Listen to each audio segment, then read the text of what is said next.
kapi hi azang ru kau le angum ru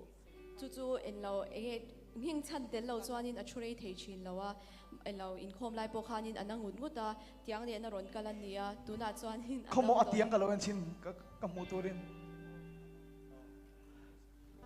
han choi kang te le hallelujah lal pa su fakil am ro se hallelujah zang ru kau mo oh azang ru kau ba ka pim kun te dian now mem han kal chin te ifli ni thleng khan han kal chin te le ti khan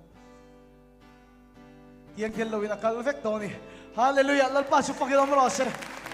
hallelujah hallelujah amen hallelujah lai kan unau pa hi asafar zong chop le chilin re hal vek ani hallelujah lal pa su fakil am ro se hallelujah amen safar chop le chin na re ni kal tha thei lo thin mo tha wangin mo iflin oh thana kapi ron pen thate thui vak lo ron thena ngai ro eng chen nge kal that thei to lo Así se tocó kumli ti me oh han kal zel te kapi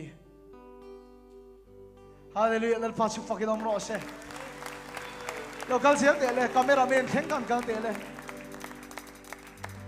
amen lal pa su fakin om ro se hallelujah chole to ro le kal thei to chiang ani hallelujah amen dam na chu atan om ring to a chu atan om chu